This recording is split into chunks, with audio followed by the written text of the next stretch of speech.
So our team's growing. That's an exciting part of this whole video experiment for us,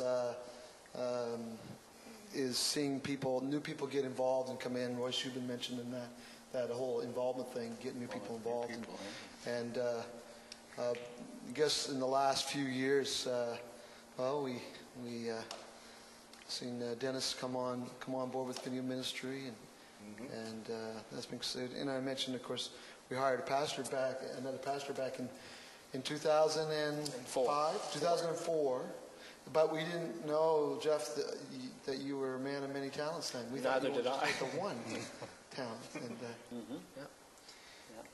when I came back, when we come back in the summer of 2008, and got back into the swing of things, that fall we were looking to do something big like 40 days, because 40 days was probably the biggest thing we'd ever done in so many different ways, and a number of people came to Christ, and we did the pirate videos, and we launched a whole bunch of small groups, and then we did a whole bunch of small group video series of our own after that. And we really wanted, and it had been a while, we thought, let's do a major campaign.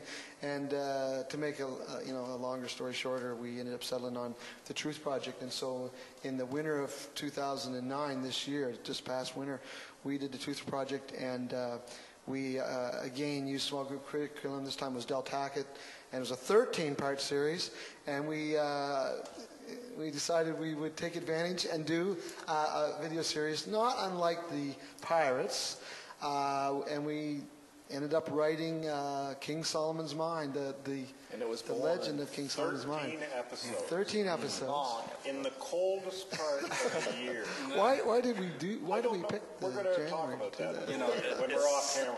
It's significant too that we one of the very ones that came to Christ in the 40 days was Dennis. And then it was that's true. Mason. That's the biggest one. That's true. And with the 40 days, it was all the hype, all the production, the ship. I wanted to plug myself into a small group, even though I wasn't a believer, because of all that, and because of the video being taken and everything else. You didn't want to miss it. Stuff's going on. That's the bonus with video. Is that you're a part of it. And there's a sense of excitement and enthusiasm that goes along with it, and a sense of newness. What's that?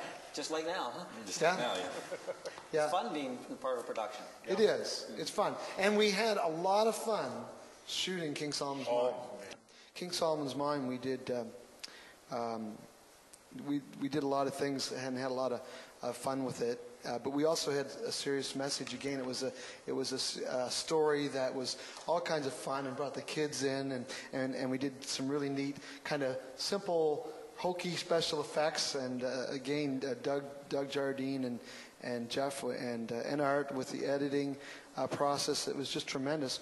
But also with a serious message as well, because we've done, as well as doing things for fun, and we always have felt that way. You can have fun and still get real significant things done at the same time. Serious fun, because and certainly King Solomon's Mind was like that. But we've also shot some pretty significant testimonial style type videos as well over the years that have been powerful, and I think they're the kinds of things that God used.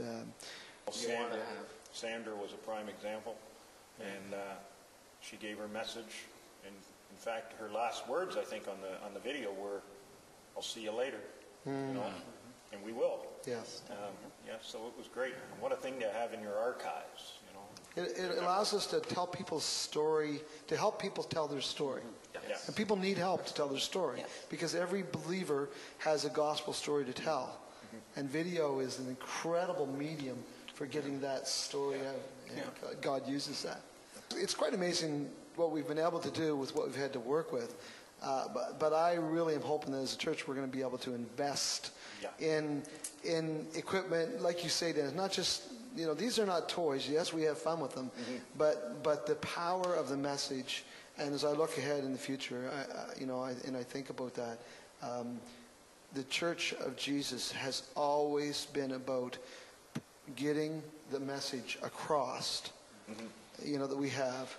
And the church historically has always used whatever means available, technologically speaking, to do that. And it's there. It's there. It's like God is like giving us this and saying, like, what are you going to do with it? The same as he gives us our hands and our feet and our mouths. You know, what are you going to do with that? Like we have in the past, figuring out one step at a time. You know, God puts an idea in somebody's mind and heart, and we share it with each other, and it just blooms into something we've never imagined, and we jump on it, and God uses it in amazing ways.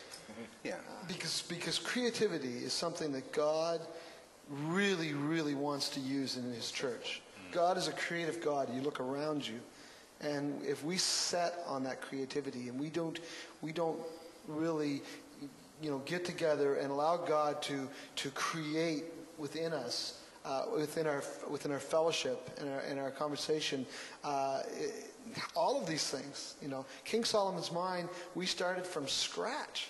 We started with just a single idea, and then it just grew from there. And there's just so much.